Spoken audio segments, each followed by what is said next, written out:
एक साथ 5 अवार्ड भैया लिट्टी चोखा को, क्या कहना चाहेंगे सबसे पहले तो बीफा पे?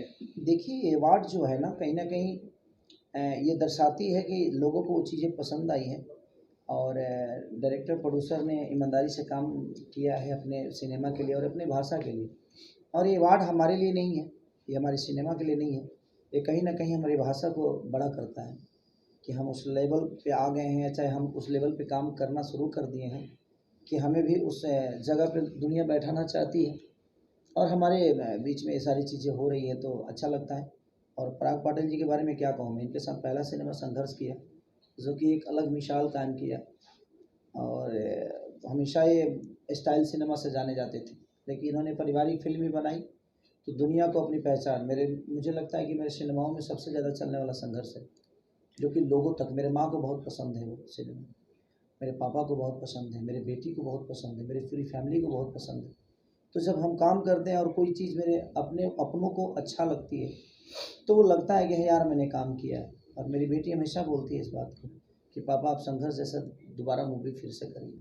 मैं बोला कि ठीक है बेटा, फिर सोचेंगे आपके लिए, तो फिर से दूसरी संघर्ष बन जाएगी, क्योंकि वो सिनेमा हम कहीं ना कहीं अपने बेटी के लिए ही सोचे थे और वो बन गई। और उसके बाद लिट्टी चोखा मेरे जीवन से जुड़ी हुई कहानी थी और मैं लिट्टी बेचकर ही यहाँ तक पहुँचा था। तो कहीं ना कहीं मैंने पराग जी से डिस्कस किया, सर से डिस्कस किया, तो मेरी कोई भी महंगी कहानी होती है तो मैं इन्हीं के पास जाता हूँ। इनका प्यार है, इनका प्यार महंगा लगाने वाले बहुत लोग हैं पर इनका प्यार है कि क्योंकि मुझे लगता है कि ये उसके साथ इंसाफ करेंगे और इन्होंने कभी मना नहीं किया मुझे कि नहीं वाले बहुत हैं, क्योंकि इनका एक अलग प्यार होता है, क्योंकि इनके साथ मेरा प्रोड्यूसर और हीरो वाला कोई बात ही नहीं, संबंध ही नहीं, वो एक फैमिलियर बातें हैं। और मैं भाभी को अपनी माँ की तरह मानता हूँ, इनका बेटा वो मेरे भाई की तरह भी है और भतीजा की तरह भी है, इनकी बेटी हो मेरी बेटी की तरह भी है, बहन की तरह भी है। तो एक पारिवारिक है। इनके 2 डॉगी हैं, उनसे भी मेरी उतनी ही मोहब्बत है जितना इनसे है, क्योंकि इनसे जिन लोगों का लगाव है वहाँ हर जगह आदमी जुड़ जाता है। तो हमारे भोजपुरी में रिलेशन बहुत कायम रखता है और मेरे जीवन में तो मैं रिलेशन को बहुत निभाने की कोशिश करता हूँ, लेकर चलने की कोशिश करता हूँ। आज लिट्टी चोखा को इतने सारे अवार्ड मिले तो खुशी हुई कि चलिए कम से कम हमने जो काम किया उसकी सफलता आप सबके सामने। भैया लॉकडाउन के बाद फिल्में थिएटर तक जाना, पब्लिक का इतना प्यार मिलना, फिर 5-5 अवार्ड सामने आना, उस फैंस को क्या कहना चाहेंगे भैया जो लगातार आपको सपोर्ट करता है और जहाँ कोई भी पिक्चरें थिएटर में लगी भी चली नहीं लेकिन लिट्टी चोखा को भरपूर प्यार मिला दर्शकों द्वारा? नहीं, उस बीच में मेरे 3 सिनेमाओं को बहुत प्यार मिला, लिट्टी चोखा को, बाबजी को, चोरी चोरी चुपके को। तो लोगों ने मोहब्बत दिया, प्यार दिया और मुझे लगता है कि उससे भी ज़्यादा प्यार मुझे मेरे आशिकी को मिलने वाला है, क्योंकि आशिकी जो सिनेमा है ना वो एक बिरादरी पे आधारित है, जो कि हमारे यूपी बिहार में कास्ट डिवीज़न बड़ा तगड़ा है कि ये हैं तो ये वो हैं, और उसमें कास्ट को दिखाकर और एक इंसान अपनी इंसानियत को कैसे बड़ा करता है और वहाँ पे बताता है कि अगर आपके अंदर इंसानियत है तो दुनिया में हर जगह आपकी अहमियत है। और इंसानियत से, क्योंकि पहले आप प्रेजेंट होते हो, आपकी जाति नहीं, आपका विचारधारा प्रेजेंट होता है, आपकी जाति नहीं, आपका धर्म नहीं। तो मुझे लगता है ना कि आपकी विचारधारा और तो आप अपने आप को अगर सिंगल मानते हैं तो पूरी दुनिया में आप राज कर सकते हैं। आप हवा की तरह रहिए ताकि हर आदमी को सिर्फ आप ऑक्सीजन देने का काम करिए, आप जहर की तरह मत बनिए कि लोगों की जान ले लीजिए।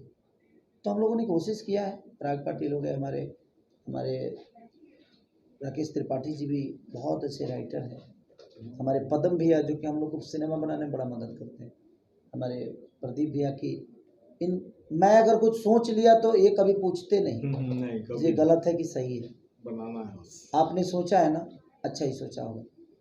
और पराग पाटिल जी मेरी सुनते हैं, क्योंकि ये हमारे भाषा से नहीं है, ये मराठी हैं, लेकिन उसके बावजूद भी हमारे भाषा को इतनी अच्छी सिनेमा देने का काम, हमारे भाषा से ही इनका घर चलता है। तो भोजपुरी भाषा आज छोटी नहीं रही है, बहुत बड़ी है और इसकी अहमियत बहुत बड़ी है।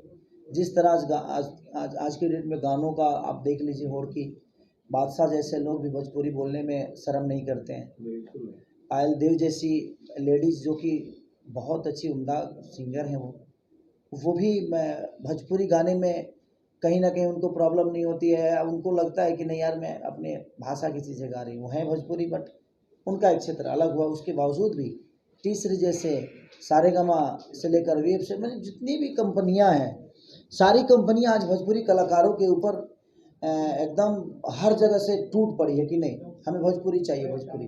तो भोजपुरी के श्रोता बढ़े हैं, बशर्ते मेरे कहने का मतलब कि थोड़ा सा हमें सिनेमा में अपनापन दिखाने की ज़रूरत है। और मैंने अपने सिनेमा जो आशिकी है उसमें अपनापन दिखाने की कोशिश की है कि जो वो रियल बेस पे कहानी है। इसमें सबसे बड़ी खासियत आशिकी की ये है कि आज तक आपने अपने चहेते स्टार को बतौर गायक, बतौर अभिनेता देखा है। आशिकी स्टोरी केसारी जी की है। हाँ, मैंने लिखी है वो स्टोरी। बहुत वो बड़ी स्टोरी मैंने लिखी है। हाँ। और राकेश जी ने बहुत अच्छे से डायलॉग डिलीवरी किया है। राकेश भैया ने बहुत योगदान दिया। और राकेश त्रिपाठी जी ने उस स्टोरी को डेवलप किया। और आशिकी को मैंने लिखा है पहली बार नहीं, संघर्ष भी नहीं लिखा, नहीं, मैं एक बात याद दिला दूं कि लिट्टी चोखा का क्लाइमेक्स इनका। मैंने क्लाइमेक्स नहीं, लेकिन इसमें राकेश भैया ने उनका सब कुछ राकेश है, भैया ने बहुत अच्छे से लेकिन डिजाइन किया था। क्लाइमेक्स जो लेकिन क्लाइमेक्स मुझे लगा था कि नहीं यार, गजब क्लाइमेक्स। कुछ चेंज होना चाहिए। लोगों को जो ट्विस्ट होता है ना, तो वो बड़ा प्यारा लगता है और लोगों को अच्छा लगा। मान लीजिए मेरे जीवन का जो संघर्ष खत्म हुआ, ये संघर्ष कहानी केसारी जी ने ही दी थी। और ये संघर्ष, और रत्नाकर भैया ने हम लोग को बड़ा सपोर्ट किया था उस बीच में उन्होंने हम लोगों ने जो चीज चाहा, अभी जितनी फिल्में बनी सब जितनी कहानी में फिल्में- आपका सहयोग है कि सहयोग नाम पहली बार कोशिश इसमें करता दे है। दिया गया। लेकिन इसमें मैंने पहली बार नाम दिया है नाम अपना, दिया गया। और मैं पहली बार एक कहानी लिखा हूँ। और मैं लिखा नहीं, वो एक हकीकत कहानी है। हमारे जीरा दे की कहानी है। वो जीरा दे की कहानी है कि एक ब्राह्मण कुल का आदमी एक आग देने वाले जाति से मोहब्बत कर लेता है। और उसकी मोहब्बत में इतनी ताकत होती है कि वो ब्राह्मण कुल को छोड़ के उस जाति को अपना धर्म बना लेता है। मोहब्बत ऐसी चीज़ है, प्यार ऐसी चीज़ है ना, कि वहाँ मुझे लगता है कि जातिगत कोई चीज़ होती ही नहीं है। और मोहब्बत जात देखकर नहीं होती है। नहीं तो मुझे लगता है कि हर जाति के लोग मुझे अपना बेटा ही मानते हैं। मैं तो कुछ ही अलग जात से हूँ, लेकिन उसके बावजूद भी हर जाति के लोग मुझे बेटा की तरह प्यार करते हैं। तो मैं वही कह रहा हूँ ना कि मोहब्बत की कोई जात नहीं होती, प्रेम का कोई जात नहीं होता, उसका कोई धर्म नहीं होता। उसका एक ही धर्म है, उसका एक ही जात है, सिर्फ मोहब्बत, प्यार, इमोशन, एक दूसरे के दिल में रहने का क्षमता। तो मुझे लगता है कि ये मोहब्बत का परिकाष्ठा है। और ये आशिकी जो दुनिया समझती है वो ये आशिकी नहीं है। ये आशिकी कुछ अलग है, क्योंकि रियल बेस पे कहानी है। और मैं कोशिश कर ही रहा हूँ, हर जगह से ढूंढ रहा हूँ कि मैं रियल बेस पे काम करूँ।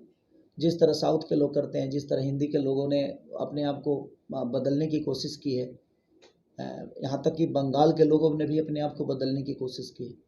तो मेरी कोशिश है कि जितना पैसा कमाना था मैंने कमा लिया है। अब बीवी बच्चों को कभी तकलीफ़ नहीं होगी, उनके पढ़ाई के लिए, उनके सारी चीज़ों के लिए ऑलरेडी है। लोगों का प्यार आशीर्वाद जो मिला है, उनके प्यार और आशीर्वाद से, क्योंकि मैंने पैसे कितना कमाया ये मायने नहीं रखता, लेकिन मैंने लोग इतने कमाए हैं कि मेरे बच्चों को कभी तकलीफ़ लोग नहीं होने देंगे।